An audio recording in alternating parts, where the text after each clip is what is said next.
Hello दोस्तों। Teaching academy के online platform पर आप लोग का स्वागत है। हम लोग जेटेट बैच को लेकर के उपस्थित हैं।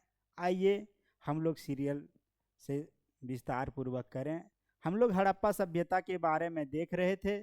हम लोग पीछे क्या क्या पढ़े हुए हैं उसके बारे में देखते हैं एक एक करके कि क्या क्या हम लोग कल पढ़ चुके थे। तो हम लोग देखे थे कि हड़प्पा का प्रमुख स्थल कहाँ से कब कौन सा उत्खनन हुआ था, कौन किया था और किस नदी के किनारे में था, इसके बारे में हम लोग कल देखे हुए थे।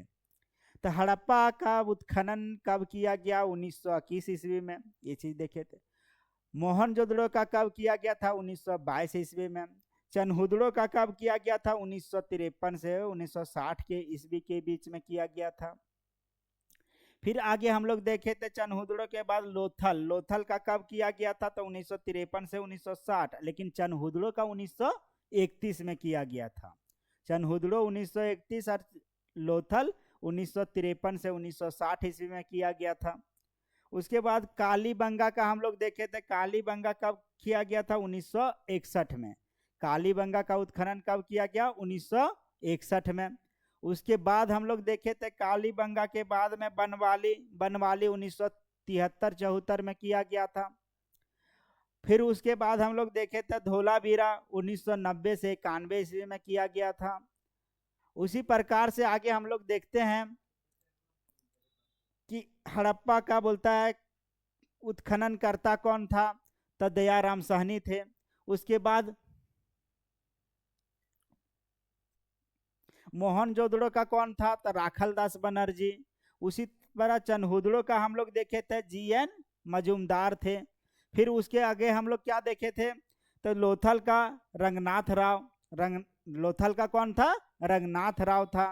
उसके बाद हम लोग देखे थे कालीबंगा का बी के थापर और बीबी लाल थे। बी के थापर और बीबी लाल। उसके बाद धोलावीरा का खोजकर्ता कौन था? तो आर एस विशिष्ट। और बनवाली का कौन था? आर एस विशिष्ट थे।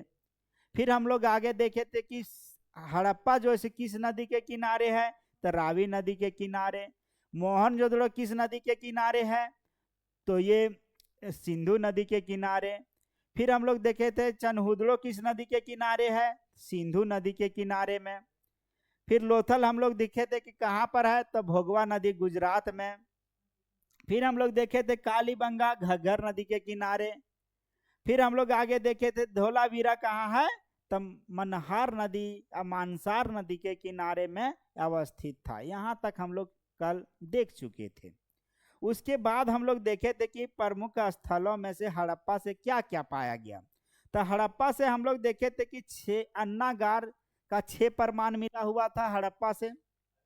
उसके बाद में हम लोग क्या देखे थे फिर कि गेहूं और जौ का जो प्रमाण मिलता है सो कहाँ से मिलता है? हड़प्पा से मिलता है। उसके बाद हम लोग देखे थे मोहनजोदड़ो। तो मोहनजोदड़ो से क्या क्या मिला हुआ था? तो मोहनजोदड़ो से हम लोग देखे थे मृतकों का टीला का साइज कहाँ से? मोहनजोदड़ो से मिला हुआ था।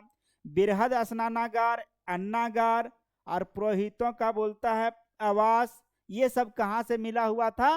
तो मोहनजोदड़ो से मिला हुआ था। उसके बाद हम लोग देखे थे कि नर्तकी का मूर्ति, हवन कुंड का प्रमाण मोहनजोदड़ो से मिला हुआ था।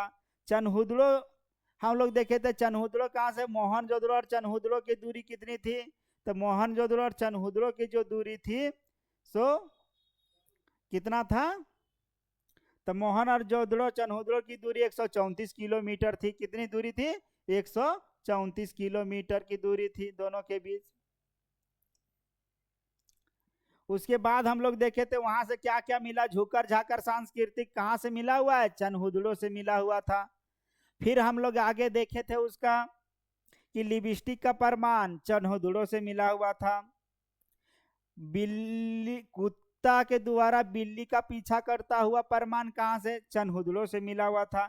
लोथल से हम लोग देखते हैं कि चावल का दाना, फारस की मोहर, ये सब कहाँ से मिला हुआ है? तो ये सब सब लोथल से मिला हुआ था। युगल सावधान कहाँ से मिला हुआ है? लोथल से मिला हुआ था। फिर हम लोग देखे कालीबंगा, काले रंग की चूड़ियां का प्रमाण कहाँ से? कालीबंगा, काले रंग की चूड़ियां कालीबंगा से मिला हुआ था। जोते हुए खेत का साज कहाँ से मिलता है? कालीबंगा से मिलता है। बनवाली से हम लोग देखे थे मिट्टी, बनवाली मतलब बनाने के लिए, तो बोले थे तो मिट्टी के द्वारा हल बनाने का प्रमाण कहाँ से? बनवाली से मिला हुआ था। धोलावीरा से हम लोग देखे थे क्या कि सबसे बड़ा बोलता है धोलावीरा स्थल था जहां से शतरंज बोर्ड का प्रमाण मिलता है, और जल प्रबंधन का प्रमाण कहाँ से मिलता है? धोलावीरा से मिलता है। हम लोग देखे थे दाइमाबाद कहाँ? महाराष्ट्र में, और यहाँ से क्या मिला हुआ? इक्का गाड़ी। और मांदा बोलता है अखनूर जिला में अवस्थित है, जो जगपति जोशी मधुबाला ने 1982 ईस्वी में उत्खनन कार्य किया था। उसके बाद हम लोग देखे थे क्या? सुतकांगे डोर से कहा क्या मिला हुआ है? तो यहाँ से मिला सुतकांगे डोर से घोड़े का मतलब हड्डी मिला हुआ था। ये बंदरगाह भी के टाइप में था। इस प्रकार से हम लोग देख चुके थे। अब हम लोग आगे देखेंगे सामाजिक जीवन। तो सामाजिक जीवन के बारे में हम लोग जानते हैं कि सामाजिक जीवन क्या था। हड़प्पा सभ्यता में सामाजिक जीवन क्या था, इसके बारे में हम लोग जानने से पहले हम लोग देखते हैं कि वहाँ की व्यवस्था क्या थी हड़प्पा का। तो उस समय वर्ण व्यवस्था था, खान पीन अच्छा से होता था, वहाँ का समाज बहुत सब बन चुका था। तो वर्ण व्यवस्था जो थी सो कैसे थी? तो वर्ण व्यवस्था बोलता वहाँ हड़प्पा में वर्ण व्यवस्था पूर्ण रूप से बोलता लागू नहीं हुआ था। पुरोहित बोलता है, बौद्ध बोलता है, व्यापारी और बोलता है ये श्रमिक का बोलता साज मिला हुआ है। और फिर बोलते थे कि जो हड़प्पा था वो कैसी सभ्यता थी? तो मातृ सत्तात्मक सभ्यता थी। इस प्रकार से हम लोग एक एक करके आगे देखते हैं। बोलता सामाजिक जीवन, इसके अंतर्गत निम्नलिखित तथ्यों को हम लोग शामिल कर सकते हैं। निम्नलिखित तथ्य को कौन कौन सा तथ्य है? वर्ण व्यवस्था। हड़प्पा सभ्यता में कैसी व्यवस्था? वर्ण व्यवस्था भी थी। इस समय वर्ण व्यवस्था पूर्ण रूप से लागू नहीं था। और बोलता इस समय वर्ण व्यवस्था हड़प्पा में पूर्ण रूप से लागू नहीं था। फिर भी बोलता पुरोहित, योद्धा, व्यापारी और श्रमिक का साक्ष्य मिला है। और फिर भी यहाँ से क्या साक्ष्य मिला हुआ है? पुरोहित का, बौद्ध का, और बोलता व्यापारिक संबंध का, बोलता व्यापारिक श्रमिक का साक्ष्य मिला हुआ है। इस समय बोलता समाज जो था सो मातृ सत्तात्मक था। तो बोलता हड़प्पा सभ्यता की समाज कैसी थी? मातृ सत्तात्मक। ये क्वेश्चन हाईलाइटेड है कि यहाँ से क्वेश्चन पूछता ही है कि बोलता हड़प्पा सभ्यता का जो है, हड़प्पा सभ्यता का समाज कैसा था? तो मातृ सत्तात्मक था। हड़प्पा सभ्यता का समाज कैसा था? मातृ सत्तात्मक था। अब देखेंगे कि हड़प्पा सभ्यता में खान पीन कैसे करते थे। तो हड़प्पा सभ्यता में लोग जो थे सो खाने पीने शाकाहारी और मांसाहारी दोनों प्रकार का खान पीन करते थे। शाकाहारी लोग जौ और गेहूं का ज्यादा प्रयोग करता था, लेकिन मांसाहारी मछली वगैरह बकरे वगैरह खाने का काम करता था। इसका साक्ष्य वहां से हड़प्पा से मिला हुआ है। लोग हड़प्पा के लोग जो थे शाकाहारी और मांसाहारी दोनों प्रकार के लोग थे। अभी तक 9 प्रकार के फसल के बारे में जानकारी मिला हुआ है। हड़प्पा से हम लोग 9 प्रकार के फसल उगाने का साक्ष्य अभी तक मिला हुआ है। मुख्य खाद्य पदार्थ में हम लोग देखते हैं कि गेहूं और जौ जो था सो मुख्य खाद्य पदार्थ हड़प्पा के लोगों का था।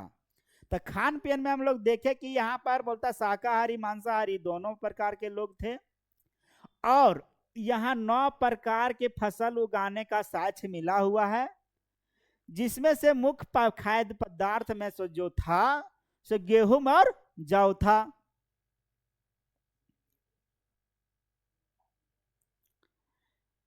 वेशभूषा मतलब वहां हड़प्पा सभ्यता के लोग कैसे पहनते थे, क्या क्या पहनते थे, इसके बारे में हम लोग एक एक करके जानेंगे। इस सभ्यता के निवासी बोलता सूती ऊनी वस्त्र का धारण करते थे।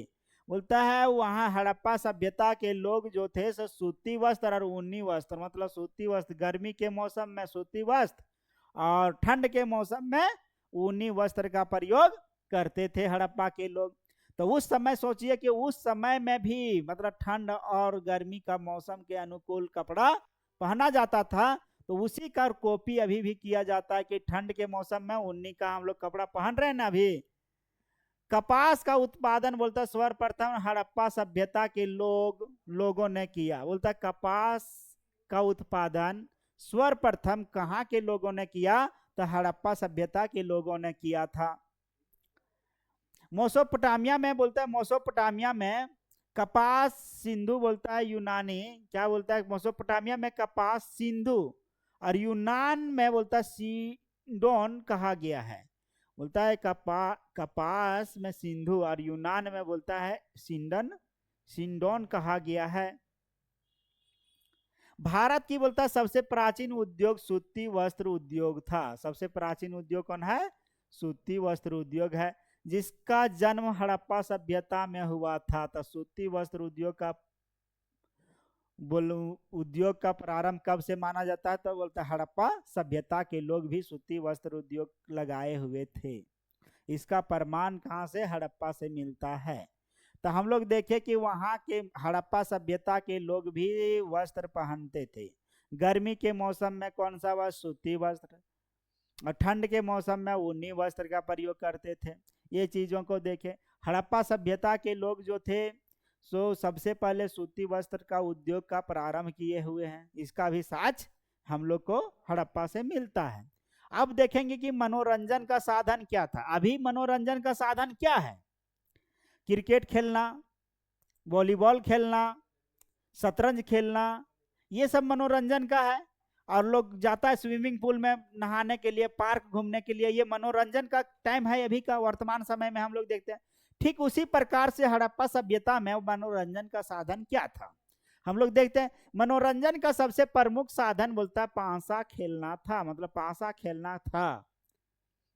और अभी जुआ खेलता है, ताश जिसको बोलते हैं हम लोग, पत्ता वाला, वो खेलता है लोग। बोलता है सार्वजनिक उत्सव के समय मनोरंजन के लिए बृहद स्नानागार, मतलब नहाने वाला, जैसे हम लोग स्विमिंग पूल कहते हैं अभी के टाइम में, वो बृहद स्नानागार को भी बोलता खोल दिया जाता था। मनोरंजन के लिए क्या किया जाता था, बृहद स्नानागार को खोल दिया जाता था नहाने के लिए।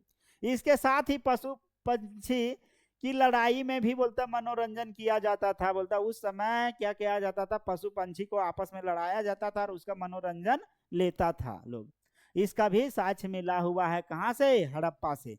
तो मनोरंजन का साधन क्या था, पांसा खेलना, फिर क्या था, बृहद स्नानागार में जाकर के नहाना धोना, फिर क्या था, तो इसका बोलता पशु पंछी के आपस में लड़ा देना। ये मनोरंजन का साधन था किसका, हड़प्पा सभ्यता का। अब हम लोग देखेंगे दाह संस्कार। दाह संस्कार हड़प्पा सभ्यता में क्या दाह संस्कार होती थी, जिस प्रकार से अभी होता है। हम लोग देखते हैं कि हम लोग का कोई व्यक्ति मर जाता है तो हम लोग क्या करते हैं, दाह संस्कार का प्रक्रिया करते हैं। 16 संस्कार में से एक दाह संस्कार भी है। हम लोग आगे जा करके देखेंगे दाह संस्कार कितने प्रकार के होते हैं। तो सरकार संस्कार टोटल 16 प्रकार का संस्कार होता है, जन्म से लेकर के मृत्यु तक। तो हम लोग देखेंगे कि दाह संस्कार वहां पर होता था। क्या था दाह संस्कार, इस सभ्यता के अंतर्गत 3 प्रकार के दाह संस्कार कार्य किया जाता था। हड़प्पा सभ्यता के अंदर 3 प्रकार के क्या किया जाता था, दाह संस्कार किया जाता था। 3 प्रकार का दाह संस्कार किया जाता था। इसके अंतर्गत बोलता है मृत शरीर को जमीन में दफना दिया जाता था। और जो बता जिसका शरीर मृत्यु हो गया है उन लोग का शरीर को क्या कर दिया जाता था, दफना दिया जाता था। दूसरे रूप में बोलता है मृत शरीर को खुले स्थान पर रख दिया जाता था। बोलता है दूसरे रूप में मृत शरीर को क्या किया जाता था, खुले स्थान पर रख दिया जाता था। पशु पंछी के बोलता है खाने के बाद बचे हुए अवशेष को भूमि में दफनाया जाता था। तो बोलता है जो भी पशु पंछी के खाने के बाद जो भी बोलता है अवशेष, बोलता है जो भी बच जाता था उसे कहाँ दफना दिया जाता था, तो भूमि के अंदर दफना दिया जाता था। इसके अंतर्गत मृत शरीर को जलाकर राख कर दिया जाता था। बचे हुए अवशेष को बोलता है मिट्टी के बर्तन में रखकर भूमि में दफना दिया जाता था। अब समझिए कि अभी के टाइम में जब कोई शरीर किसी का मर जाता है तो क्या करते हैं हम लोग, तो उसको दफना दिया जाता है, या नहीं तो फिर उसको जलाया जाता है। तो उसका अस्थि को क्या करता है, लोग लाता है अपना घर पर और 2-3 तक रखता है और लगा करके कहाँ पर, पिंड दान करने के लिए गंगा नदी काशी में जा करके बहा देता है। तो उसी प्रकार से उस समय क्या होता था, दाह संस्कार में, दाह संस्कार 3 प्रकार के थे। क्या क्या किया जाता था, मरा हुआ शरीर को, मृत शरीर को जमीन में दफना दिया जाता था, पहला प्रोसेस था। दूसरा प्रोसेस उसका क्या था हड़प्पा सभ्यता में, कि जो शरीर, मृत शरीर को खुले स्थान पर रख दिया जाता था, खुले स्थान पर, और जो पशु पंछी खा लेते थे, खाने के बाद जो बचता था शरीर, उसे क्या किया जाता था, दफना दिया जाता था। और तीसरा प्रोसेस क्या था कि बोलता है मृत शरीर को जलाकर राख कर दिया जाता था, और जो अस्थि बच जाती थी, जो हड्डी बच जाता था, उसे घड़ा में या तो कुछ मिट्टी के बर्तन में रख करके उसको क्या किया जाता था, दफना करके, बलता लोग रखते थे, दफना दिया जाता था उसको मिट्टी के बर्तन में करके। तो 3 प्रोसेस था, मृत्यु होने के बाद किसी का शरीर हड़प्पा सभ्यता में 3 प्रकार से करते थे। किस प्रकार से, पहला प्रोसेस क्या था, तो पहला प्रोसेस था क्या कि दफना दिया जाता था पहला। दूसरा क्या था कि खुला में शरीर को छोड़ दिया जाता था, जो पशु पंछी खाते थे, बचा हुआ शरीर को फिर दफना दिया जाता था। और तीसरा प्रोसेस क्या था कि उसको बोलता जला दिया जाता था, और जो अस्थि बच जाते थे उसी को बोलता है मिट्टी के बर्तन में रख कर और उसको फिर दफना दिया जाता था। इस प्रकार से हम लोग देखे कि दाह संस्कार हड़प्पा सभ्यता में होते थे। अब हम लोग देखेंगे आर्थिक जीवन, हड़प्पा सभ्यता का आर्थिक जीवन क्या था।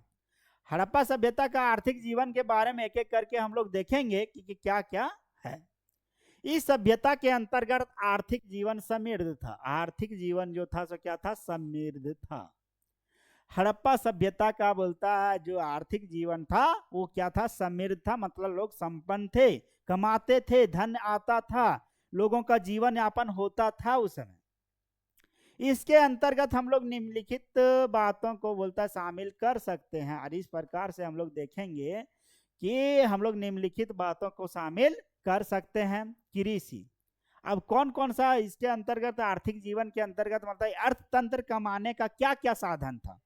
अभी क्या है साधन कि मजदूरी वर्ग करता है लोग, कोई व्यापारी लोग करता है, तो कुछ लोग नौकरी पेशा में है, तो कुछ सेवा अवस्था में है। तो इस प्रकार से क्या है, अर्थतंत्र का साधन है। लेकिन हड़प्पा सभ्यता में किस प्रकार का आर्थिक तंत्र, अर्थ धन कमाने का साधन था, उसके बारे में देखेंगे। तो उससे पहले देखते हैं, सबसे पहले आता है कृषि से भी क्या होता था, धन कमाते थे। यह क्षेत्र उस समय आज भी बोलता अधिक उपजाऊ वाला क्षेत्र है।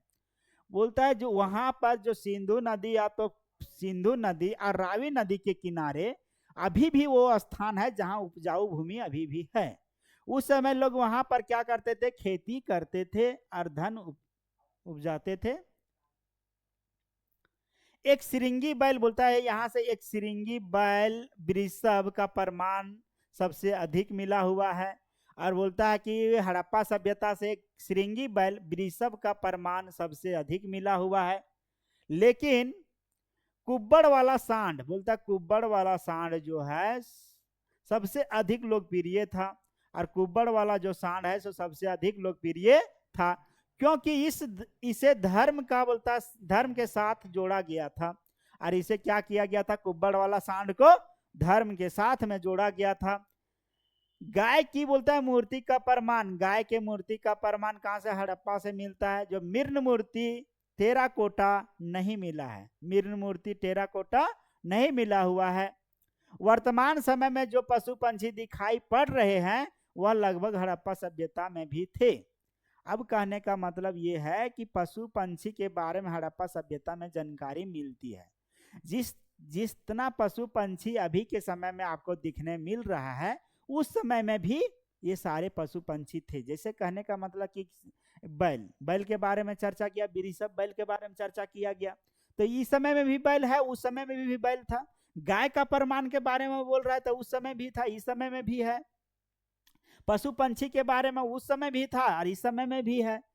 तो वही बात बोला जा रहा है कि कृषि के साथ साथ पशुपालन का कार्य भी उस समय किया जाता था। पशुपालन से बोलता है खेती बाड़ी किए जाते थे उस समय भी। एक श्रृंगी बैल का बोलता है अवशेष हम लोग का प्रमाण मिलता है। अब देखेंगे हम लोग आगे। हेलो,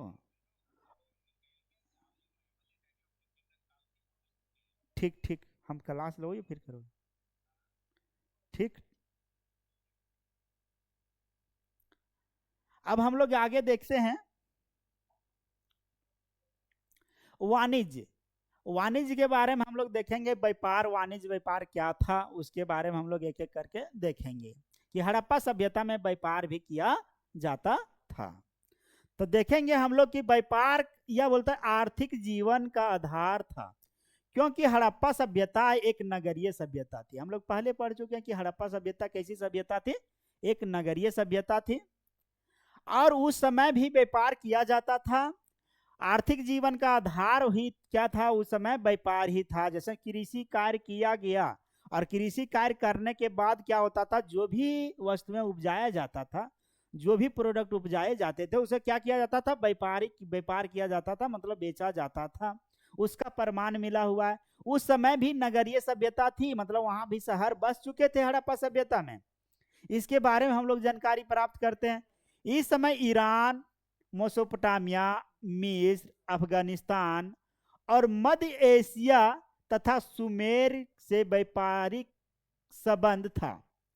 अब बोलता हड़प्पा सभ्यता का व्यापार किससे किससे होता था, तो हम लोग देखते कि ईरान से होता था, मेसोपोटामिया से होता था, मिस्र से, अफगानिस्तान से, ये मध्य एशिया से, और सुमेर से, ये सारे क्षेत्र से व्यापारिक संबंध हड़प्पा सभ्यता का था। इसका साक्ष्य मिलता है, कैसे मिलता है कि यहाँ का मोहर मेसोपोटामिया में पाया गया, तो ये पता चलता है कि मेसोपोटामिया से और हड़प्पा से क्या होता था, व्यापारिक संबंध था। उसी प्रकार से ईरान का कोई प्रोडक्ट यहाँ पर देखा गया, मतलब कुछ मोहर या तो कुछ शिलालेख, ये सब चीजों को जो देखा गया हड़प्पा में, तो ये पता चला कि ईरान से भी व्यापार होते थे। इस प्रकार से लोग साक्ष्य प्राप्त किए हुए हैं। दिलमुन बोलता मक्कान पूर्व प्रमुख व्यापारिक स्थल था, और दिलमुन एक जगह है जो सबसे अच्छा व्यापारिक व्यवस्था था। जैसे मंडी, व्यापारी मंडी कैसे होता है कि यहाँ ये बाजार मंडी, कलकत्ता बाजार, दिल्ली को बाजार मंडी, जैसे हम लोग देखते हैं कि चांदनी मार्केट, दिल्ली का चांदनी मार्केट बहुत बड़ा मार्केट है। उसी प्रकार से दिलमुन एक व्यापारिक जगह था, जहां पर क्या होता था कि दिलमुन का ये वहां पर व्यापारिक संबंध होता था, व्यापार करते थे। कुछ प्रमुख वस्तुएं का आयात किया जाता था, और बोलता कुछ प्रमुख वस्तु का आयात किया जाता था। उसमें से हम लोग देखते हैं कि लार्जवर्द मनी ये कहां से प्राप्त किया जाता था, बदख्शा अफगानिस्तान से प्राप्त किया जाता था। लाजवर्द मनी कहां से प्राप्त किया जाता था, बदख्शा अफगानिस्तान से। सोना कहां से प्राप्त किया जाता था, ईरान, कोलार, बोलता कर्नाटक से। ईरान, कोलार और कर्नाटक से, बोलता सोना कहां से प्राप्त किया जाता था, ईरान, कोलार, कर्नाटक से। चांदी कहां से प्राप्त किया जाता था, तो चांदी बोलता ईरान, अफगानिस्तान और मैसूर से प्राप्त किया जाता था। चांदी कहां से, ईरान, अफगानिस्तान और मैसूर से प्राप्त किया जाता था। तांबा कहां से मिला हुआ है, तो खैतरी से मिला हुआ है, खैतरी के राजस्थान से। तांबा कहां प्रसिद्ध है, राजस्थान का खैतरी से। फिरोजा कहां से प्राप्त हुआ है, मध्य एशिया से। और टीन कहां से मिला हुआ है, झारखंड के हजारीबाग से टीन प्राप्त हुआ है। ये क्वेश्चन यहां से एक क्वेश्चन रहेगा कि कौन सा प्रोडक्ट कहां से मिला हुआ है, तो बोलेगा कि लाजवर्द मनी कहां से मिला हुआ है, तो अफगानिस्तान से। सोना कहां से मिला हुआ है, तो सोना हम लोग देखते हैं ईरान, कोलार, कर्नाटक से मिला हुआ है। और फिर हम लोग देखते हैं चांदी कहां से मिला हुआ है, तो ईरान, अफगानिस्तान, मैसूर से मिला हुआ है। तांबा हम लोग देखते हैं कि राजस्थान के खैतरी से मिला हुआ है।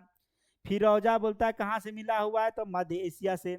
और टीन झारखंड के हजारीबाग से मिलता है।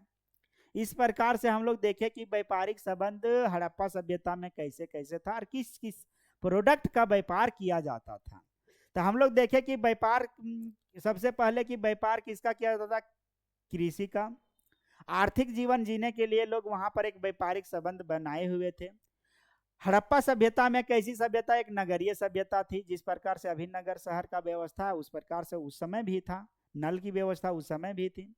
पानी का व्यवस्था उस समय भी थी, सड़क का व्यवस्था उस समय भी थी, जिस प्रकार से अभी हम लोग देखते हैं। ठीक बोलता है कि हड़प्पा सभ्यता में व्यापार किससे किससे किया जाता था, तो हम लोग देखें कि ईरान से किया जाता था, अफगानिस्तान से किया जाता था, मिस्र से किया जाता था, मध्य एशिया से किया जाता था। ठीक इसी प्रकार से हम लोग देखें कि कौन कौन सा प्रोडक्ट का आयात निर्यात किया जाता था। अब हम लोग आगे देखते हैं शिल्प और तकनीकी। शिल्प और तकनीकी इस क्षेत्र में बोलता हड़प्पा सभ्यता के लोग, बोलता इस क्षेत्र में हड़प्पा सभ्यता के लोग विश्व के संदर्भ में सबसे आगे थे। विश्व के संदर्भ में कहने का मतलब यह है कि विश्व में कहीं पर भी शिल्प उद्योग का प्रमाण नहीं मिलता है, वो हड़प्पा में मिलता है, हड़प्पा सभ्यता में मिलता है। वही चीज कह रहा है कि विश्व में कहीं भी नहीं था शिल्प उद्योग, तो कहाँ पर था, तो हड़प्पा में था। इस समय तकनीकी का प्रयोग किए करते हुए मिट्टी, सेलखड़ी और धातु से वस्तु के निर्मित किया जाता, निर्माण किया जाता था। और बोलता उस समय क्या होता, तकनीकी उद्योग में किसका तकनीक प्रयोग किया था, मिट्टी का, सेलखड़ी का और धातु का प्रयोग किया जाता था। मोहनजोदड़ो से बोलता कांस की नर्तकी, मोहनजोदड़ो से कांस की नर्तकी करती हुई महिला की मूर्ति बोलता मिला हुआ, बोलता कांसा का एक नृत्य बना मूर्ति मिला हुआ, उसमें क्या किया गया, नृत्य मतलब करते हुए, नाचते हुए महिला का मूर्ति मिला हुआ। कहां से, तो मोहनजोदड़ो से इसका प्रमाण मिलता है, जिसका निर्माण भ्रष्ट मोम विधि या बोलता चिकोटी पद्धति से किया गया, चिकोटी पद्धति का प्रयोग किया गया। तो यहाँ क्वेश्चन बनता है ऐसा कि हड़प्पा सभ्यता में एक नृत्य महिला का मूर्ति मिला हुआ है, वो किस पद्धति पर है, तो चिकोटी पद्धति पर है। और ये क्वेश्चन पूछेगा कि किस स्थान से कांसे के मूर्ति का महिला का एक नर्तकी मिला हुआ, तो मोहनजोदड़ो से मिला हुआ है, एक नाचती हुई महिला को दिखाया गया है। स्वास्तिक वाला मोहर संवर्धिक बोलता है मोहनजोदड़ो से मिला हुआ, मतलब स्वास्तिक का वाला मोहर और जगह से मिला है, लेकिन हड़प्पा मोहनजोदड़ो से ज्यादा मिला हुआ है। जिसका बोलता है निर्माण किससे किया जाता था, सेलखड़ी से किया जाता था। तो बोलता है स्वास्तिक वाला मोहर का निर्माण किससे किया जाता था, सेलखड़ी से किया जाता था। इस समय माप तौल के लिए बाट का प्रयोग किया जाता था, मतलब तराजू का प्रयोग हम लोग जैसे करते हैं तोलने के लिए, अभी तो कांटा आ गया, लेकिन पहले बांटा का प्रयोग हम लोग भी करते थे, किसका, तराजू किलो का। तो उस समय भी बांटा का प्रयोग किया जाता था, जिसका अनुपात 16 होता था, और जिसका अनुपात 16 होता था, मतलब 1600 ग्राम, मतलब ग्राम में हम लोग देखेंगे अभी के टाइम में, जिस समय अभी हम लोग देखते हैं 1000 ग्राम का 1 kg, तो ग्राम 16 के अनुपात में होता था उस समय। हड़प्पा का लिपि हम लोग देखेंगे कि हड़प्पा का लिपि क्या क्या था उस समय, कौन सा अक्षर की जानकारी हमें मिलती है। इस सभ्यता के लिपि के बारे में सर्वप्रथम जानकारी 1853 ईस्वी में हुआ था, और बोलता पूर्ण जानकारी 1923 ईस्वी में हुई, और पूर्ण जानकारी कब हुई, 1923 ईस्वी में हुआ। यह लिपि दाईं से बाईं लिखी जाती थी, यह लिपि दाईं से बाईं और बोलता है बाईं से दाईं दोनों तरफ बोलता है से लिखा जाता था।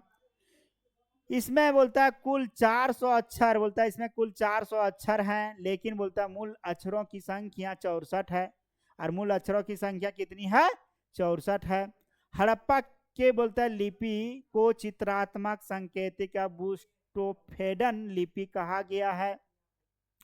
तो हम लोग देखें हड़प्पा सभ्यता का लिपि क्या था, जैसे में अभी हम लोग का लिपि देवनागरी लिपि है ना, रोमन लिपि का प्रयोग करते हैं रोम के लोग, तो उस प्रकार से अब हड़प्पा में कैसी लिपि, सर्वप्रथम बोलता है लिपि की जानकारी 1853 ईस्वी में, अब पूर्ण रूप से जानकारी कब मिलती है, 1923 ईस्वी में। अब पूछेगा क्वेश्चन कि हड़प्पा में सबसे पहले लिपि का जानकारी कब मिला था, 1853 ईस्वी में, लेकिन पूर्ण रूप से बोलता है इसका जानकारी कब मिला है हड़प्पा लिपि का, तो 1923 ईस्वी में मिला।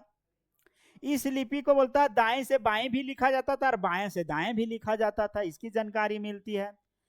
और बोलता है हड़प्पा लिपि में कितने टोटल अक्षर है, 400 अक्षर है, और इसमें अक्षरों की संख्या टोटल कितनी है, 64 है।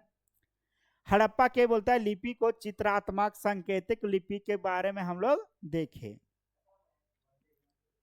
धार्मिक जीवन के बारे में अब देखते हैं कि हड़प्पा सभ्यता का धार्मिक जीवन क्या था।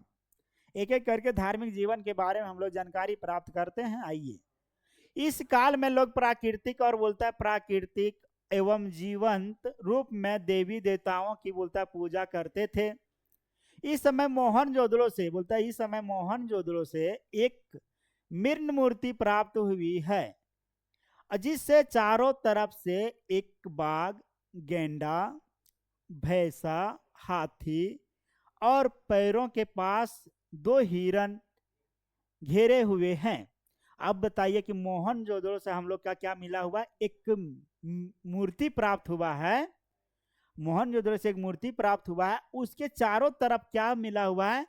चारों तरफ एक साइड में बैल है, एक साइड में गेंडा है, एक साइड में भैंसा है, एक साइड में हाथी है, लेकिन नीचे में दोनों कर क्या है? हिरन का चित्र मिला हुआ है। अब इसमें से बोलेगा कि मोहनजोदड़ो से जो एक मूर्ति प्राप्त हुई है उसमें से एक पशु कौन सा पशु नहीं है? उसमें शेर दे देता है, तो शेर नहीं था, बाघ था। शेर नहीं था, बाघ था। याद रखिएगा, शेर नहीं, क्या है? बाघ था उस समय। इस बोलता है मूर्ति से वो मूर्ति को बोलता है सर जॉन मार्शल ने बोलता आदि शिव कहा है। और बोलता है कि इस मूर्ति को क्या कहा है? सर जॉन मार्शल ने क्या बोला है? आदि शिव कहा है। भगवान बोलता है शिव की प्रारंभिक पूजा का प्रमाण बोलता है हड़प्पा सभ्यता से मिलता है। प्रारंभिक शिव का बोलता है प्रारंभिक पूजा का प्रमाण कहां से मिला? शिव भगवान का पूजा प्रारंभ कहां से करने का मिला है सच? तो हड़प्पा सभ्यता से मिलता है कि वहां उस समय मतलब शिव भगवान थे और पूजा किया जाता था, जिसे हम लोग शिवलिंग पर अभी जल ढारते हैं।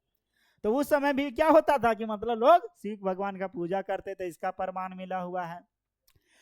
हड़प्पा बोलता नामक स्थल से एक बोलता महिला के गर्भ में से बोलता पौधा को निकालते हुए दिखलाया गया है, जिसे उर्वरता की देवी माना गया है। मतलब हड़प्पा सभ्यता में एक महिला की मूर्ति मिला, उसमें से क्या किया गया कि उसका गर्भ से एक पौधा निकालते हुए दिखाया गया है, उसे क्या माना गया? तो उर्वरता की देवी माना गया है। इसके साथ ही नदी की पूजा, वन देवी की पूजा, नाग की पूजा, सूर्य की पूजा, पीपल वृक्ष की पूजा, लिंग योनि की पूजा आदि का पूजा का प्रमाण मिलता है। तो हड़प्पा सभ्यता से किसका किसका पूजा किया जाता था?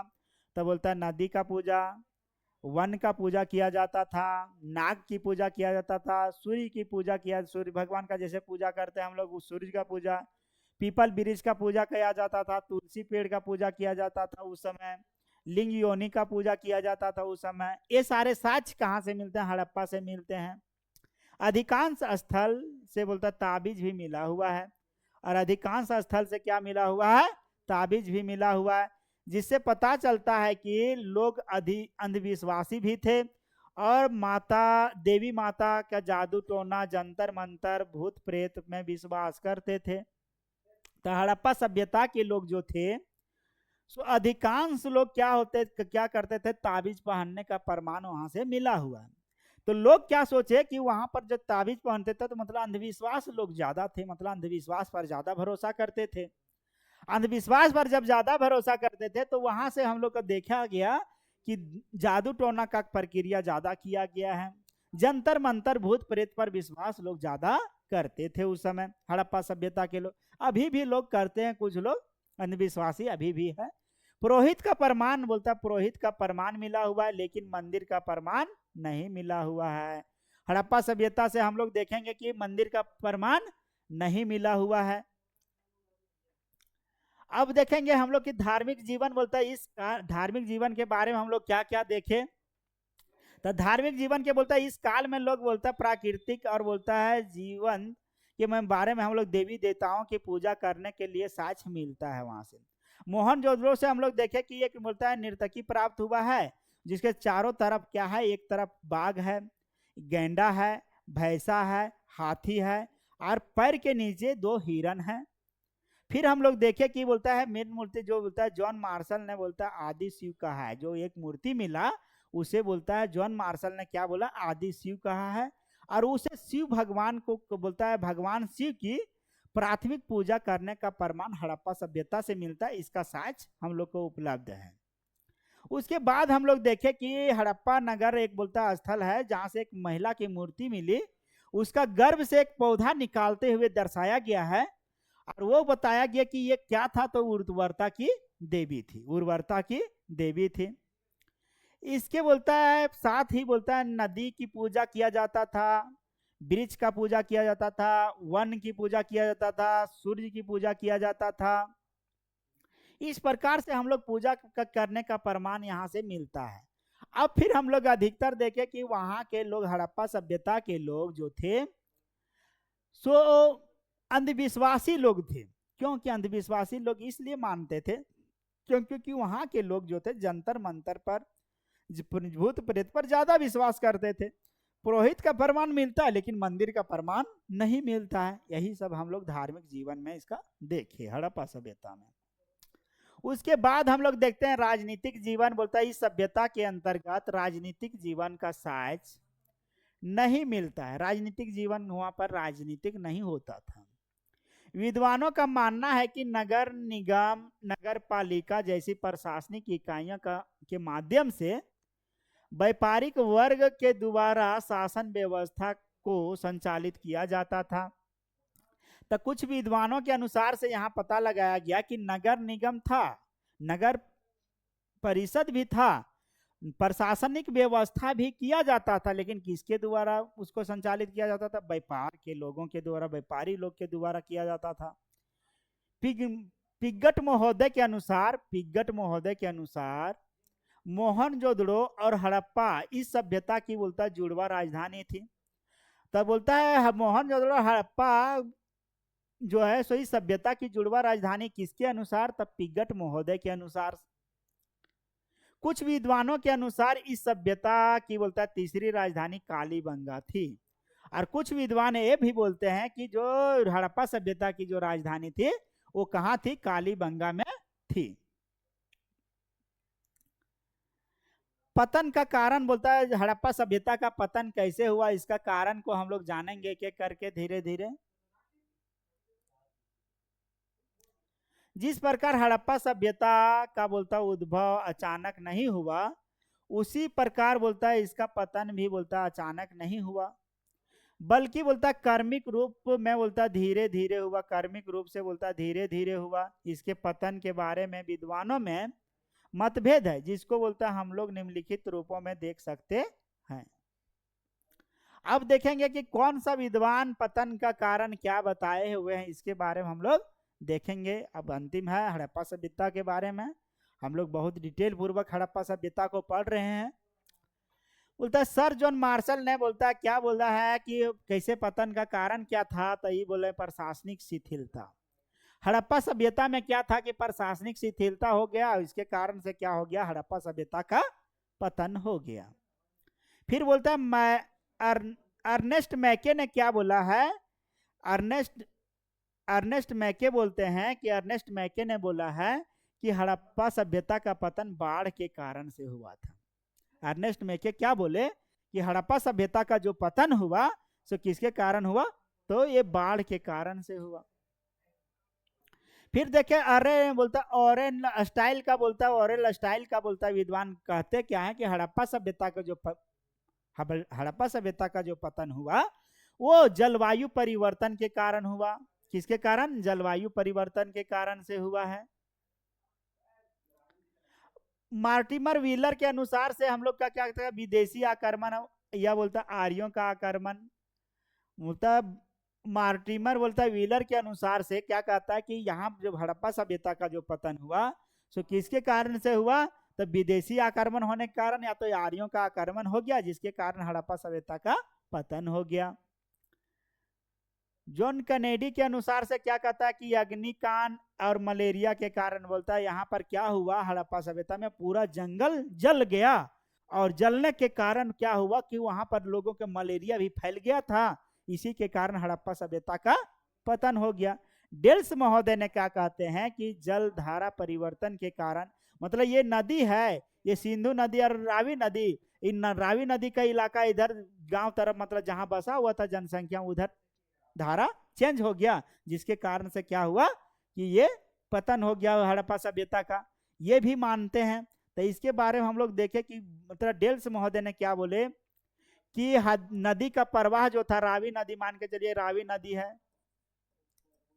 तो रावी नदी का क्या हुआ कि ये धारा ऐसे जाता था तो इसका परिवर्तन होकर के गांव में बस आ गया, तो जिसके कारण पूरा पतन हो, मतलब बह गया गांव, उसके कारण से पतन हो गया। ये डेल्स महोदय बताते हैं। अब आगे हम लोग देखेंगे उपर्युक्त तथ्यों से यह स्पष्ट होता है कि इस सभ्यता का पतन कई एक बोलता निश्चित कारण नहीं बताया जा सकता है। विभिन्न विद्वानों बोलता क्षेत्रों में विभिन्न कारणों से मिलकर इसका पतन हुआ है। अब कहना है कि उपर्युक्त कारण से हम लोग ये कह सकते हैं कि हड़प्पा सभ्यता का जो पतन हुआ से एक कारण से नहीं हुआ, बहुत कुछ इलाका में आग लग गया, कुछ इलाका में बाढ़ के कारण हो गया, मतलब ये अलग अलग कारणों से पतन हुआ है। विविध तथ्य हम लोग देखते हैं कि विविध तथ्य के बारे में, इस सभ्यता के अंतर्गत लाल रंग का प्रयोग किया जाता सर्वाधिक होता था। बोलता है विविध, बोलता है हड़प्पा सभ्यता में किस रंग का प्रयोग किया जाता था? लाल रंग का प्रयोग किया जाता था। इस सभ्यता के बारे में संपूर्ण बोलता है जानकारी पुरातात्विक स्रोत पर बोलता उत्खनन पर बोलता निर्भर है। इस आकार बोलता इसका आकार त्रिभुजाकार है। इसका आकार कैसा है? त्रिभुजाकार है।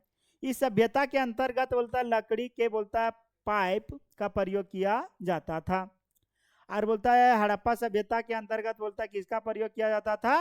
तो लकड़ी के बोलता पाइप का प्रयोग किया जाता था। मोहनजोदड़ो में बोलता है प्राप्त बृहद स्नानागार के पास बोलता कुशा कालीन बोलता स्तूप मिला हुआ है। कुषाण कालीन स्तूप कहाँ से मिला हुआ है? और बृहद स्नानागार तो मोहनजोदड़ो से मिला हुआ है। हम लोग पूरा तरीके से हम लोग हड़प्पा सभ्यता को देख लिए। सारे टॉपिक को एक एक करके हम लोग डिटेल पूर्वक देखे और अच्छे तरीके से पढ़े हुए हैं। जेटेट का इससे बाहर कोई भी क्वेश्चन नहीं आएगा। आप लोग चारों वीडियो एकदम आराम से देखिए। उसके बाद हम क्या करेंगे, इसका ऑब्जेक्टिव सारा जो प्रीवियस ईयर्स का क्वेश्चन है, PYQ है, वो सारा कल हम करवाएंगे आप लोग के बीच। और ये आप लोग चैप्टर पूरा डिटेल पूर्वक पढ़िए। अगला क्लास जब होगा तो इस चैप्टर का जेटेट का अगला क्लास में हम लोग जिस दिन लेंगे उस दिन क्या करेंगे, सारा ऑब्जेक्टिव हड़प्पा सभ्यता का पूरा कर लेंगे। थैंक यू, बहुत बहुत धन्यवाद आप लोग का क्लास में आने के लिए।